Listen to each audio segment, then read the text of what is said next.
Have you ever felt like something was watching you? Something just beyond your vision, breathing, waiting?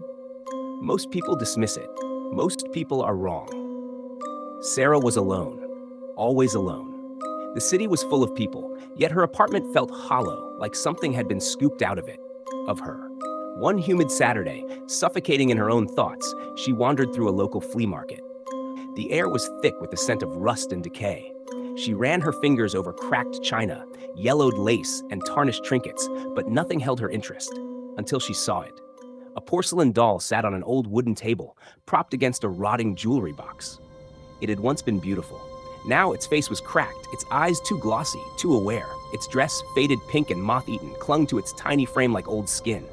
It felt wrong. Sarah didn't want it, but something else did. She bought it without thinking, without question, her hands moving on their own. The vendor, a man with eyes too dark, too deep, smiled as he wrapped it in newspaper. "She's yours now." The words followed her home. That night, something whispered, soft, just on the edge of hearing, like breath against her skin. Sarah sat up in bed, heart hammering. The darkness felt heavier, alive. She turned toward the bookshelf. The doll sat where she had left it, but its head was tilted slightly. Watching, she swallowed hard and turned on the light. It hadn't moved. She barely slept. Then the doors started creaking. The air smelled of something rotting. Shadows crawled along the walls like broken fingers, and the whispering grew louder. "Let me in, Sarah." She started seeing things, shapes reflected in the TV screen, pale figures lurking in the corners of mirrors. Then the message came, a single text from an unknown number. "You shouldn't have brought her home." Sarah dropped the phone, her stomach twisting into knots. She looked at the doll. Its lips had cracked wider into a sickening grin.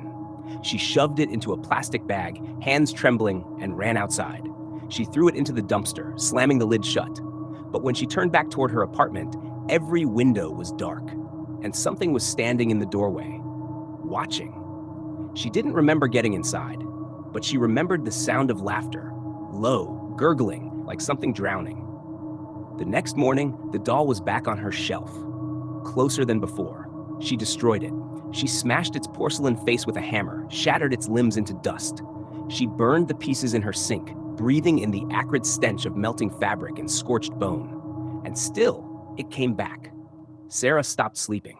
The whispers turned into screams. The walls pulsed like living flesh. She heard it breathing inside her head. "You're mine now." She dug into her own arms with her fingernails, carving deep red lines, trying to rip out whatever was inside her. Blood dripped onto the floor. The doll sat in the corner, smiling. In her final moments of sanity, Sarah searched the internet for answers. A name appeared. Emily. A little girl who had gone missing. A little girl who had never been found. A little girl whose soul had rotted inside a porcelain shell. The last recorded owner of the doll had been institutionalized, before vanishing. Sarah didn't want to vanish. She drew symbols in her own blood, lit black candles, and placed the doll in the center.